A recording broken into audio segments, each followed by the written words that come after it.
Alors, moi, dans mon cas, si je joue grosso modo un morceau en La majeur, je ne vais pas m'accorder de la même manière que si je joue un morceau en Do mineur.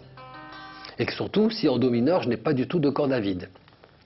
J'ai mon sillet qui a été réadapté, ma longueur de corde réadaptée, pour qu'en fait je sois juste, voir donc les sites de Nirvana et de Buzz Feiten, les deux seuls au monde qui développent ceci au niveau de l'accordage de manière parfaitement expliquée et pourquoi, comment.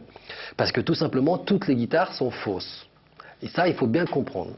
Alors, on pourrait dire, non, mais je prends mon accordeur, moi, tout est juste. Oui, eh ben non. On en a là la preuve, le simple fait de poser ma guitare sur mon genou, ou qu'elle soit tendue avec la sangle, ça change.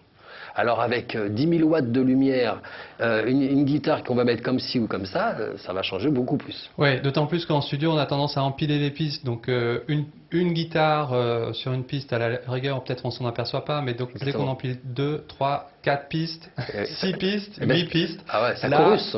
Ça chorus énormément. Voilà. C'est comme les chœurs. Hein. Les chœurs, bon, un chanteur, on dit ça va, il chante juste, mais dès qu'il enregistre 4 fois la même, qui se double, ça fait paquet un peu faux. Et voilà. Donc la guitare, il faut faire très attention avec ça, ouais. C'est exactement la même chose. Précise un peu l'accordeur que tu as, parce qu'il est assez intéressant, il est tout petit, il est très précis, il est facile à emporter. Oui, j'aime bien ce test électronique, comme les Korg des T1, etc., sont très précis, ils sont au centième.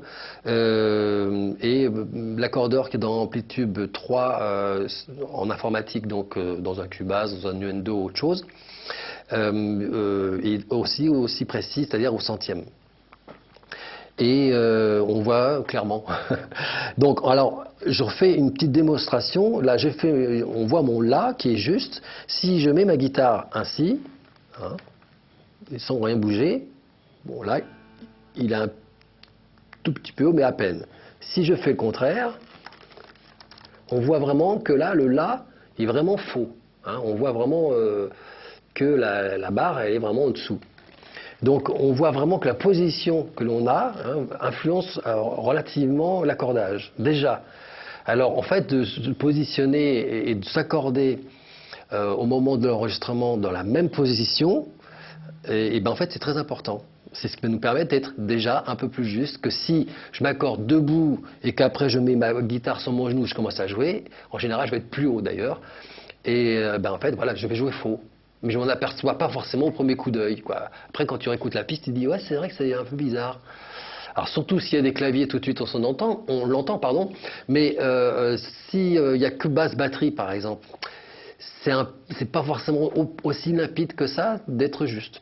Alors après, quand on va corriger des voix, ou qu'on va mettre des claviers, ou qu'on va mettre une deuxième, une troisième guitare, comme tu le disais, oula, ça commence à poser des problèmes. Ouais, c'est surtout quand on a toutes les pistes qu'on s'aperçoit au mix, c'est-à-dire trop tard.